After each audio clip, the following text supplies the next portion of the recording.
Shalom, and thank you for watching this video from HaDerekh Synagogue. I hope you are liking the content we are bringing you.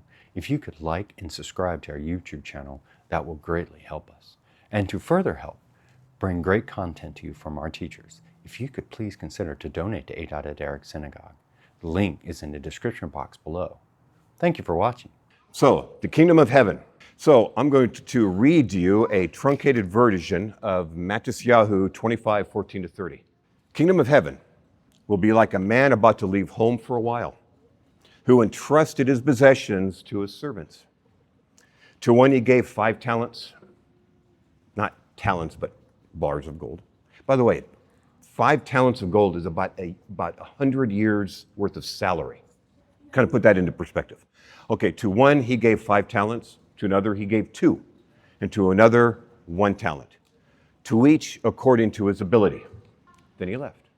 The one who had received 5 talents immediately went out, invested it, and earned another 5. Similarly, the one who was given 2 earned another 2. But the one given 1 talent went off, dug a hole in the ground, and hid his master's money. After a long time, the master returned to settle accounts with them. The one who had received 5 talents came and bringing the other 5 with him and said, "Sir, you gave me 5 talents. Here, I have made 5 more." His master said to him, "Excellent, you are a good and trustworthy servant.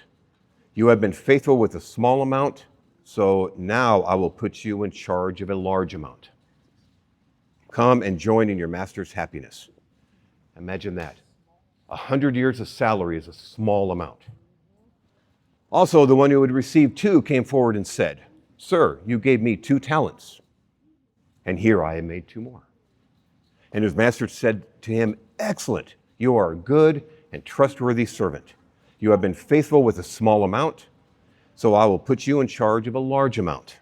Come and join in your master's happiness." Now the one who had received 1 talent came forward and said, "I know you are a hard man. You harvest where you didn't plant and gather where you didn't sow seed. I was afraid, so I went and hid your talent in the ground. Here, take what belongs to you." "You wicked, lazy servant," said the master. "So you know that I harvest where I haven't planted and I gather where I didn't sow seed? Then you should have deposited my money in the banks so that when I returned, I would at least have gotten back interest for my capital. Take the talent from him and give it to the one who has 10. For everyone who has something will be given more, so that he will have more than enough. But from anyone who has nothing, even what he does have will be taken away. As for this worthless servant, throw him out in the dark where people will wail and grind their teeth." So historically, what have you guys understood this midrash to mean? Okay, a staff writer for the BAS, which is the Biblical Archaeological Society, right? BAS, okay. He turns this midrash completely on its ear. He says the midrash has typically been interpreted by Western Church as being about proper investment. Disciples are urged to use their abilities and gifts to serve God without reservation, without fear of taking risks. Richard Rohrbach, however, argues that the midrash is about exploitation. While a modern Western audience would applaud the first 2 servants for trading and investing well, the ancient audience would have approved of the 3rd servant's behavior and condemned that of the first 2 because they profited at the expense of others. So Rohrbach explains it in this way. He says, given the limited good outlook of ancient Mediterranean cultures, seeking more was considered morally wrong. Since the pie was limited in size and already distributed, anyone getting more meant others had less. Honorable people did not try to get more. And those who tried were considered thieves because to have accumulated more than one started with is to have removed the financial security from someone else. Rohrbach cast the actions of the first two servants as shameful and that of the third as honorable. He says the scenario of a master leaving his property in control of his servants was not uncommon. In the ancient world, he says, greedy people who did not want to be accused of profiting at someone else's expense would delegate their business to servants, because servants were held to a different standard. Rohrbach explains the ancients' reasoning.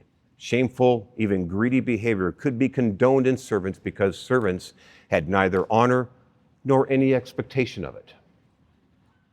Therefore, the master leaves his money with his servants in the hope they will exploit the system and increase his riches. The first two do just this, but the third honorably refrains from taking anything that belongs to the share of another and is considered worthless by the self-serving master. However, there may be a better method of application. We often talk about midrash, so here we go. All right, the three servants are the servants who have been given Torah, and they are given the opportunities to put Torah into practice. Some more than others, but every servant is afforded the opportunity and is given something. Those who have been given Torah and practice it are given more and called good and trustworthy servant. Those who have been given knowledge of Torah and do not perform lose what merit they have and are called a worthless servant. Here's another one. The three servants are the servants who have been given knowledge of mitzvos and their benefits and are afforded the circumstances in which to share this knowledge. Some more than others, but every servant is given something. Those who have been given knowledge and teach a little Torah are given more opportunities and called good and trustworthy servant. Those who have been given knowledge and do not teach mitzvos lose what merit they have and are called a worthless servant. Now, I say this so you can put yourself in either one of those categories. As indicated in one midrashic interpretation, performance of a mitzvah provides us the opportunity to perform another. Some mitzvos give us the strength and the ability to perform other mitzvos, but it doesn't stop here. The application can be applied to our involvement in shul activities and responsibilities. Judaism is not a television program where you can sit and watch without participation. You cannot transfer the audience mentality of an armchair quarterback and park it in a seat in shul. Hebrew is a verb-based, action-oriented language, and Judaism is steeped in this ideal. We move when we daven, we bow, we step back and forth, we shuckle. All this is to remind us that nothing is passive.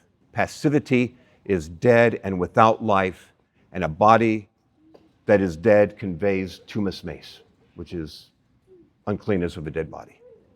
Action is life. Yaakov in his Egeris gives an example of the dichotomy between passivity and action when he says, you see then that a person is justified by mitzvos and not by emunah alone. Emunah is faith. So how do we help ourselves to be one of the servants in whom Hashem is proud? Torah provides an answer. It's easy, but it requires us to step on our pride.